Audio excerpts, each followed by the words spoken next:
This is lesson 6, and this is Aaron Basave with CrossFit Flxr. Today we have 100 double unders and 10 bar muscle ups for 5 rounds for time. The way I structured it, I displayed the 60 minutes of the class, and using the napkin method, I came up with the next lesson plan. So from minute 0 to 4, I would have my brief. I would make specifically a remark about the intended stimulus that would go from 12 to 17 minutes.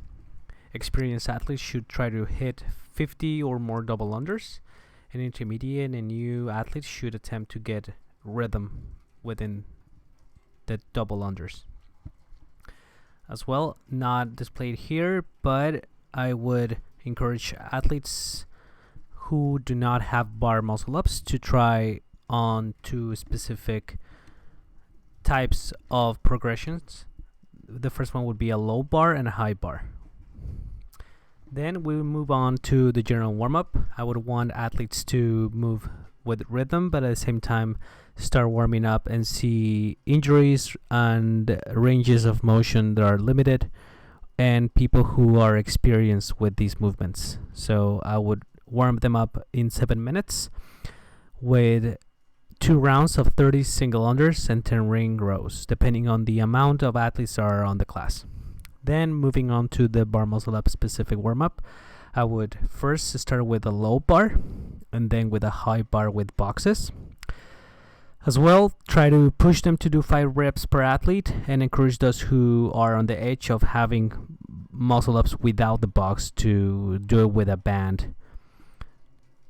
Once we're done with that, we would go to the double under warm-up, specific warm-up, starting by high jumps, then high jumps with 2 thighs touches, then high jumps with 1 rope revolution, and evaluate who can move forward. Do a high jump with 2 revolutions, and as well encourage those athletes who have some double unders to try to get as many despite setbacks, either caused by a lack of rhythm or coordination, but try to get them moving with doing those revolutions as fast as possible and try to get as high as possible as well.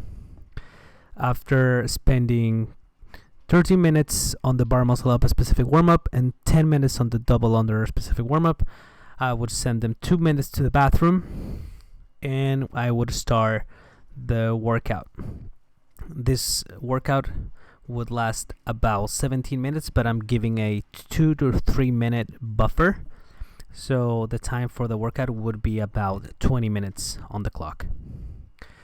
During the workout, I would place athletes in front of their bar where they will be doing the gymnastic movements and set the clock for 20 minutes as well. For after the workout, I would get about 4 minutes to cool down and roll the calves of the athletes as well as the back. Have in mind the fact that I would have the boxes in place before the class. That's it. Thank you.